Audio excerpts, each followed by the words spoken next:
Aleluia, toda glória, honra e louvor ao Senhor Jesus, amém? Amém. Quantos realmente cantaram do coração, tudo entrego a Ti, Senhor? Amém.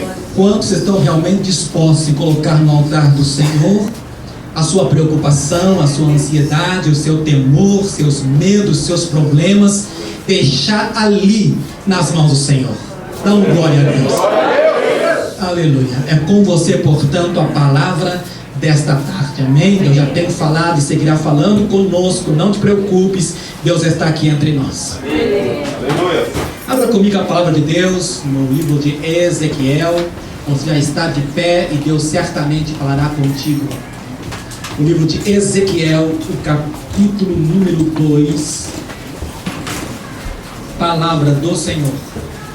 Livro de Ezequiel, capítulo número 2, versículos de 1 ao versículo número 5. Louvado seja o nome do Senhor.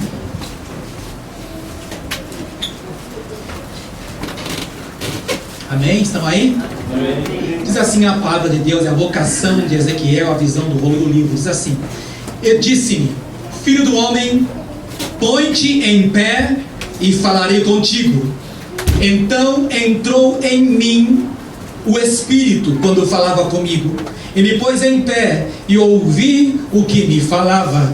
E disse-me, filho do homem, eu te envio aos filhos de Israel, as nações rebeldes que se rebelaram contra mim. Eles e seus pais prevaricaram contra mim até este mesmo dia. E os filhos são de semblante duro e obstinados de coração.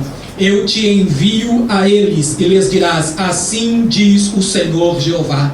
E eles quer ouçam, quer deixem de ouvir, porque eles são casa rebelde, hão de saber que esteve no meio deles um profeta. Amém? Antes que você feche, repita comigo o versículo 1. E disse-me, filho do homem, põe-te em pé e falarei contigo. Amém. Pai, eu quero render a Ti, Senhor, a glória, a honra, a adoração e louvor. Quero agradecer-te, meu Deus, porque eu sei, Pai, que existem corações que clamaram a Ti, que pediram, fala comigo, Senhor. E certamente, meu Deus, o Senhor não nos expedirá vazios, mas falará a cada coração. Senhor, estamos certos, meu Deus, que nada pode nos separar de Ti. Ajuda-nos, Senhor, a discernir a Tua palavra. Eu rogo a Tua bênção, Senhor, sobre a igreja, neste poderoso nome, que é o nome do Senhor Jesus Cristo, em nome de Jesus, amém, amém. Você pode se assentar, Deus está aqui entre nós, digno da nossa adoração e do nosso louvor. Glórias a Deus. Queridos, estamos vivendo tempos bastante difíceis. Eu mesmo não imaginava que, com a idade que tenho hoje, chegaria a assistir com os meus olhos tal mudança neste mundo pós-moderno. Como as coisas têm ficado difíceis. Sim, se cumpre a palavra de Deus que o apóstolo diz ao seu filho Timóteo, quando diz a ele que os últimos dias seriam tempos sobremodo difíceis. Isso me faz recordar aquilo que está em Isaías capítulo 5, versículo 20, que é uma maldição para os últimos dias, quando diz, ai daqueles que chamam o mal bem e o bem mal, que fazem da luz escuridade e da escuridade luz, do amargo doce e do doce amargo. Ou seja, há uma mudança tão drástica de valores que nós podemos chamar de inversão. Há uma mudança tão grande na sociedade que as pessoas já não sabem mais a diferença entre o certo e o errado. E para nós crentes que vivemos uma sociedade como essa na qual vivemos, cada vez mais se torna difícil manter-se firme nos valores de Deus. Era um tempo mais ou menos assim que o profeta Ezequiel vivia, um tempo crítico, um tempo avassalador. Diz a Bíblia, porém, que Deus, o Senhor, lá em Amós capítulo número 3, versículo número 7, isto mesmo, 3, versículo 7, nos fala a palavra do Senhor que certamente o Senhor Jeová, Ele não fará coisa alguma sem que antes revele os seus segredos aos seus servos, os profetas. Então Deus tem algo contigo que é profeta nessa terra. Deus tem algo comigo que sou profeta de Deus. Quando Deus fará alguma coisa, Ele não fará sem que antes nos avise previamente. Nada acontecerá sem que a igreja do Senhor esteja preparada para o que é que está por vir. Por isso eu quero que você entenda que é necessário que, como igreja, nós estejamos posicionados para aprender a ouvir a voz de Deus. Quantos querem ouvir a voz do Senhor? Amém. Certamente você que quer ouvir é porque você já ouviu a voz de Deus. Certamente você sabe que Deus fala e que o homem permanece vivo. Este versículo primeiro nos fala: filho do homem, põe-te em pé e eu falarei contigo. Eu fico abismado, irmãos, quando vejo algumas experiências. E eu certamente, como pentecostal que sou, eu creio que Deus faz milagres. Eu creio no sobrenatural de Deus. Sim, eu creio, irmãos. Há alguns que têm visitado o céu.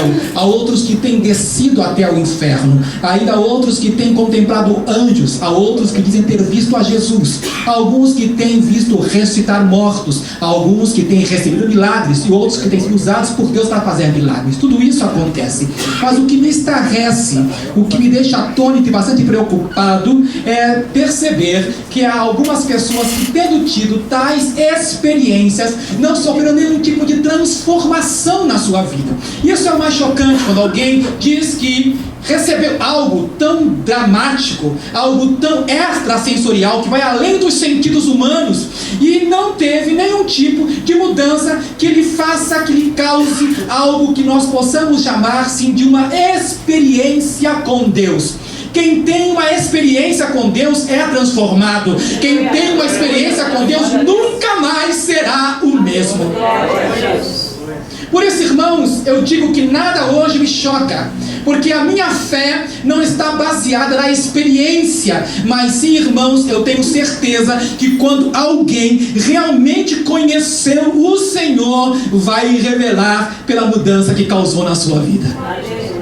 Eu vejo nesse caso específico de Ezequiel, eu vejo nesse homem que ele tem uma experiência fantástica, uma experiência assim sensacional, porque quando Deus se manifesta a ele, diz a Bíblia nos versículos anteriores, no final do primeiro capítulo, nos fala que quando ele viu o trono de Deus, versículo 26 do capítulo 1, ele disse que por cima do firmamento, estava por cima das suas cabeças, dos querubins, havia uma semelhança de trono, como de uma safira, e sobre a semelhança do trono, havia como que a semelhança de um homem no alto sobre ele, e vi como a cor de âmbar, como o aspecto do fogo pelo interior dele, desde a semelhança dos seus lombos, e daí para cima, desde a semelhança dos seus lombos, daí para baixo, e vi como a semelhança de fogo, e um resplendor ao redor dele, como o aspecto do arco que aparece na nuvem no dia da chuva. Assim era o aspecto do resplendor em redor. Esse era o aspecto da semelhança da glória do Senhor. E vendo isto, e eu repito, e vendo isto, a glória do Senhor, e vendo isto, caí sobre o meu rosto e ouvi a voz de quem me falava.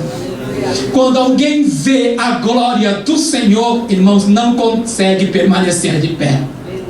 Quando alguém tem uma experiência de um avivamento real em sua própria vida, nunca mais será o mesmo. E é exatamente isso que acontece com Ezequiel. Ezequiel recebe essa visão deslumbrante, fantástica, e quando ele vê o que está acontecendo, quando ele vê o trono de Deus, ele cai por terra, ele se prostra, não há forças nele, e aí encontramos o inusitado, irmãos queridos, porque quando nós vemos a glória de Deus, Deus nos pede coisas, e Deus pede algo para ele, irmãos, que parece irônico, porque a glória que o derruba é a glória que o pede que fique de pé. Aleluia. E quando o Senhor lhe diz a ele, ao profeta: filho do homem, põe-te em pé e eu falarei contigo, eu vejo duas coisas importantes. Primeira delas, eu vejo que Deus o chama da maneira como chama o profeta, filho do homem, para lembrar que ele, na sua natureza, é humano, que por mais que você tenha grandes experiências com Deus, a sua humanidade permanece aí. Você permanece sendo homem, permanece frágil, vulnerável. Por isso, quando Deus fala com ele, diz: filho do homem, põe-te em pé e eu falarei contigo.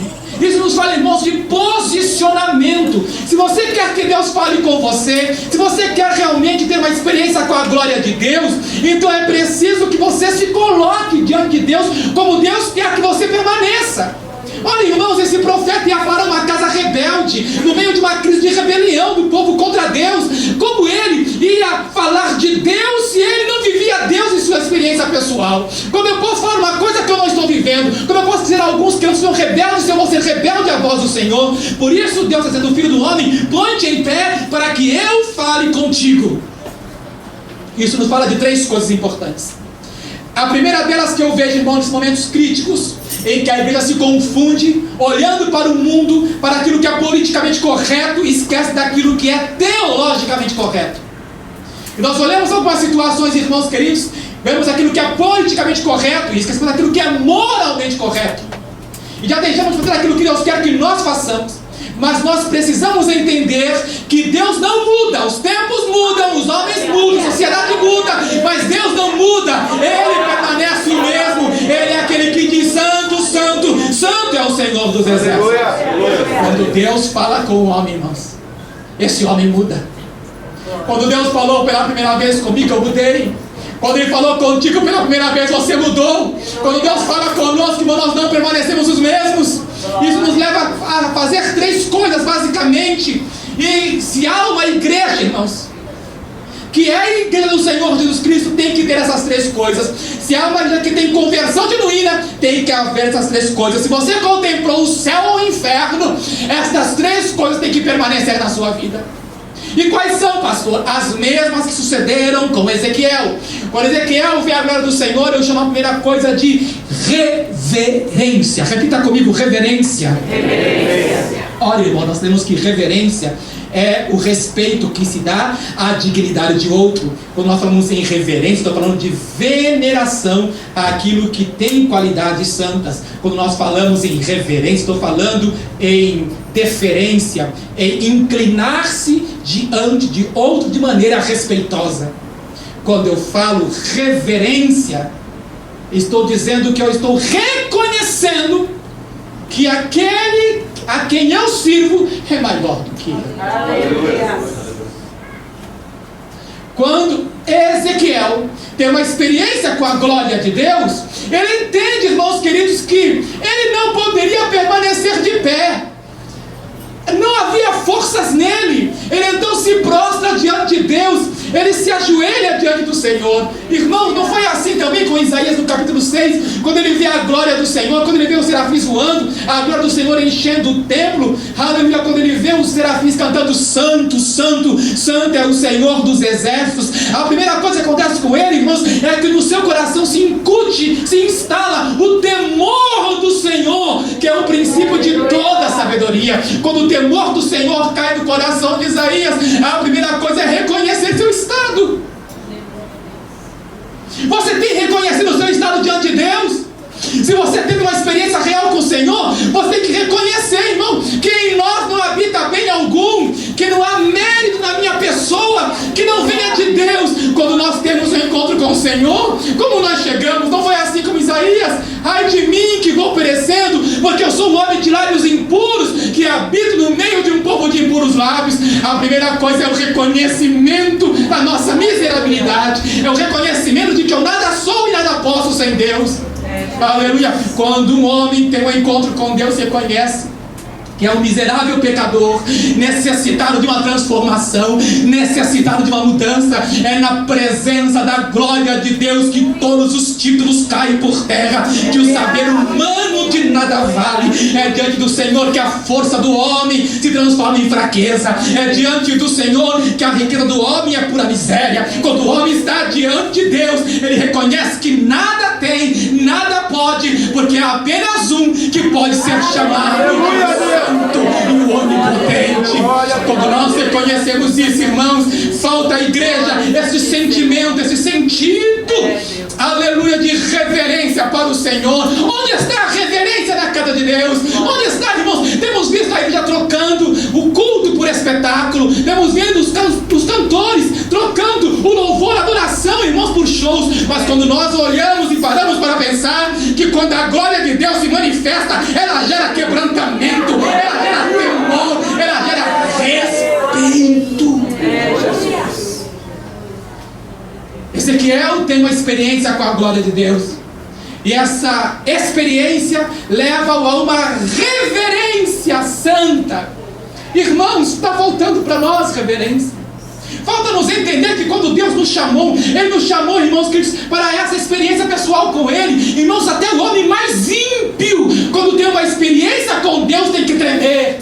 Foi assim com Belsazar, o rei da Babilônia, quando ele resolve tomar os vasos que ele havia tirado do templo do Senhor e levado junto com os cativos, e ali estavam agora os vasos. Ele pede para trazer os vasos para fazer um banquete, convida os príncipes, convida as mulheres, e vai fazer uma grande festa com as coisas de Deus.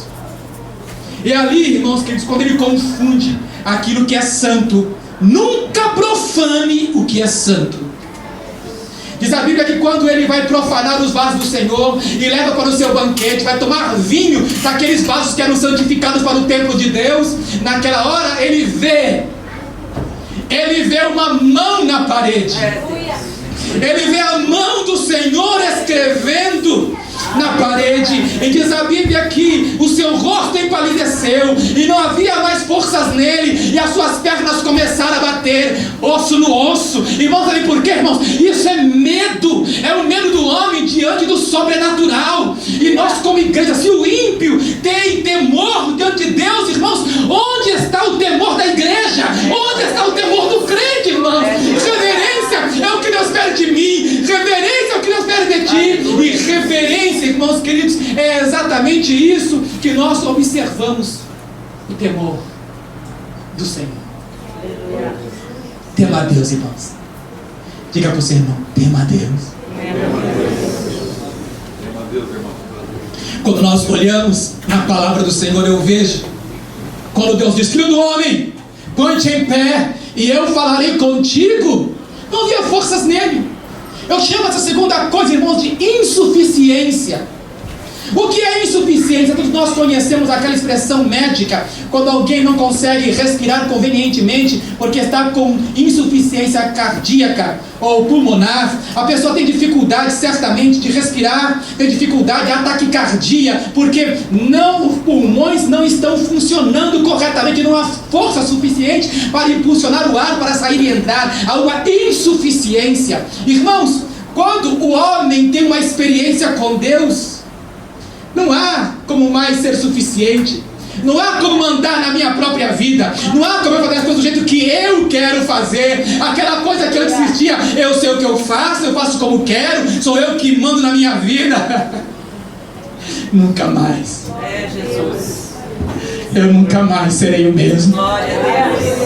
Quando o homem tem uma experiência verdadeira com Deus, deve gerar no seu coração uma insuficiência. Eu fico imaginando Deus falando: filho do homem, põe-te em pé, e eu falarei contigo. E ele quer se levantar, ele quer se colocar de pé e não consegue. Ele quer se levantar, mas não pode. Irmãos, quantas vezes eu fui visitado pela presença de Deus? Talvez você também já tenha sido visitado pela presença de Deus e quer permanecer de pé e não consegue, por causa da glória, da manifestação da presença de Deus. Falta-nos, irmãos, essa insuficiência, falta-nos esta fraqueza santa, irmãos, que nos leva a respeitar as coisas de Deus, a entender que quando o homem sobe no púlpito, ele não sobe na sua força, ele esquece de si mesmo, ele fala: Deus, dá-me uma palavra que toque o coração da igreja, que haja reverência, que haja temor nos corações.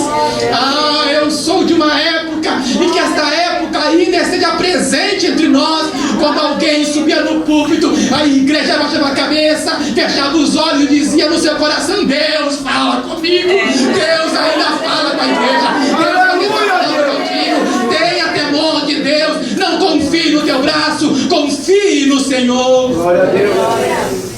Quando nós olhamos a palavra de Deus, nós vemos, querida igreja, que esta palavra nos convida à reverência, à insuficiência, mas também, irmãos, ao que eu chamo de dependência. E o que é essa dependência? Quando o Senhor dá ordem: filho do homem, põe-te em pé e eu falarei contigo, o profeta quer se levantar e não pode. É nessa hora, aleluia, você pode ler comigo, está tão claro aí em Ezequiel, é nesta hora que diz a Bíblia: disse-me, filho de homem, entrou em mim então o Espírito, e entrou em mim o Espírito quando falava comigo, e ele me pôs em pé, e ouvi o que ele me falava. Aleluia.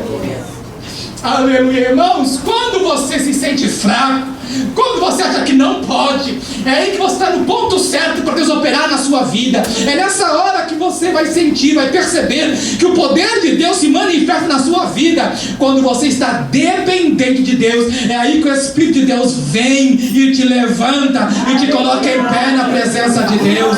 Aleluia. Foi assim com Saulo, irmãos queridos, quando ele tem um encontro com Deus no caminho de Damasco, lá em Atos capítulo número 26, você vai encontrar na palavra do Senhor, versículo 14 em diante, você vai encontrar que ele conta a sua experiência. Ele vai contar a sua experiência de conversão ao rei. Nesse momento, quando ele está diante do rei Agripa, ele conta bem claramente no capítulo 26, versículo de número 14, que caindo todos nós por terra, ouvi uma voz que me falava em língua hebraica e dizia: Saulo, Saulo, por que me persegues? Dura coisa te é recalcitrar contra os aguilhões. E disse eu: quem é, Senhor? E ele respondeu: eu sou Jesus, a quem tu persegues. Mas o que? Levanta-te e põe sobre os teus pés, porque eu te apareci por isto, para te pôr por ministro e testemunha, tanto das coisas que tens visto, como daquelas pelas quais te aparecerei ainda. Quando Deus fala com o homem, irmãos queridos, aleluia, o homem não vai temer a nada mais. O seu temor é o temor de Deus, o seu temor é o temor do Senhor. Aleluia. Isso me faz recordar quando inicia a Segunda Guerra Mundial, quando os nazistas começam a dominar todo o leste europeu. Havia um homem de Gifukuen, um cônsul, que é enviado para a Letônia, e este homem, Sugihara, ele vai trabalhar como cônsul, e ali naquele momento começa a acontecer a perseguição aos judeus.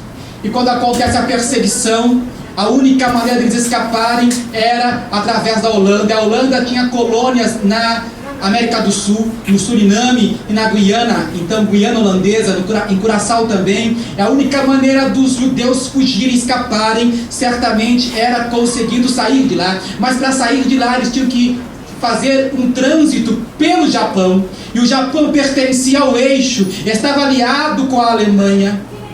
E Sugihara, ao ver aquela multidão de judeus que aparece na porta do consulado pedindo um visto para salvar a sua própria vida, Sugihara não sabe o que fazer. Ele é um homem temente a Deus, ele é um cristão, mas ele também é um homem obediente às leis, submisso às leis do seu país. Ele sabe porque ele vai querer emitir vistos, e naquele momento ele pede autorização de Tóquio, mas Tóquio diz: não conceda nenhum visto.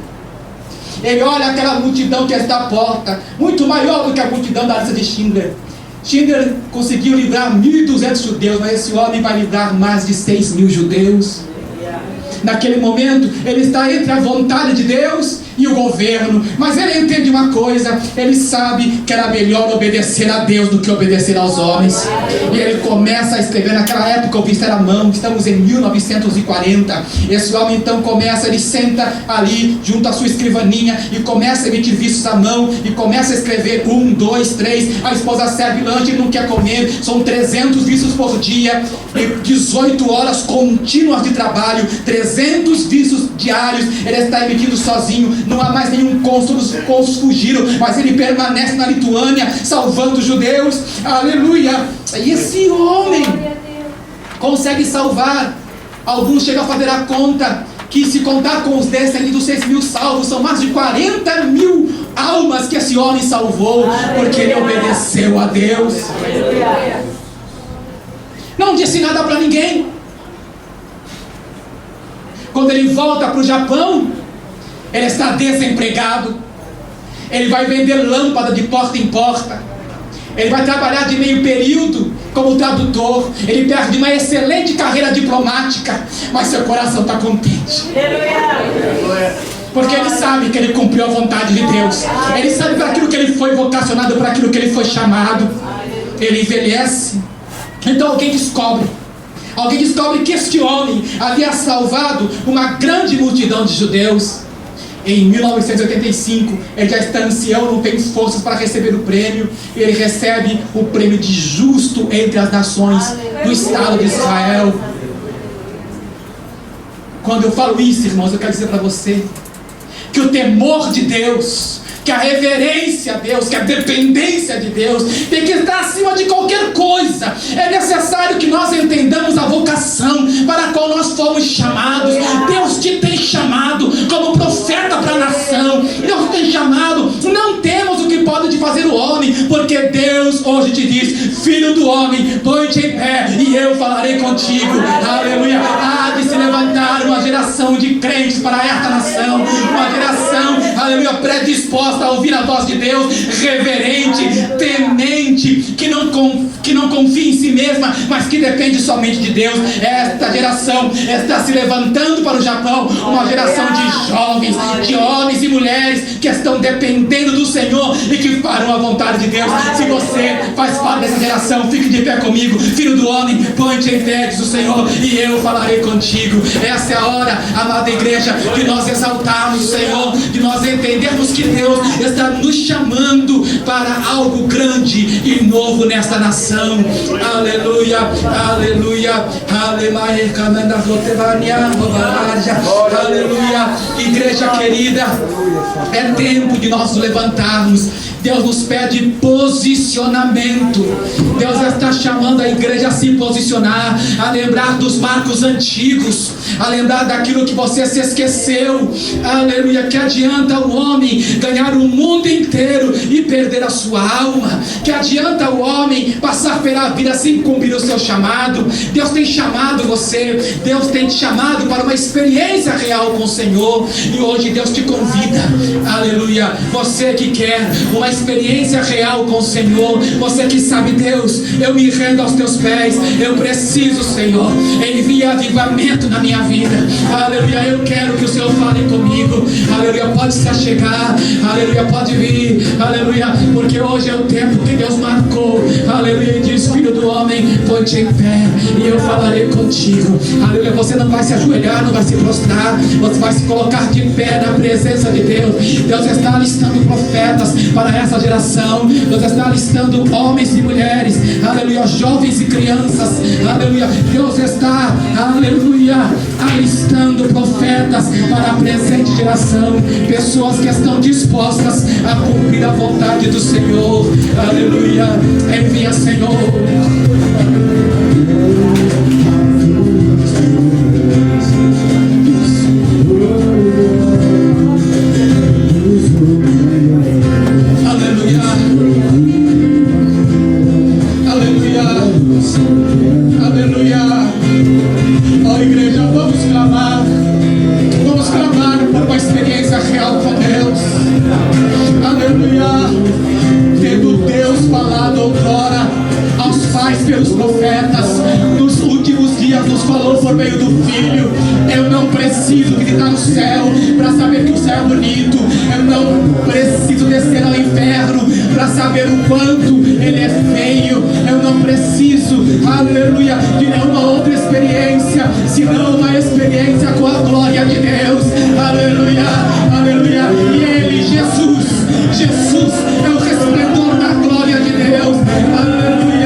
Aleluia. Pode voltar para o seu lugar, querido, querida.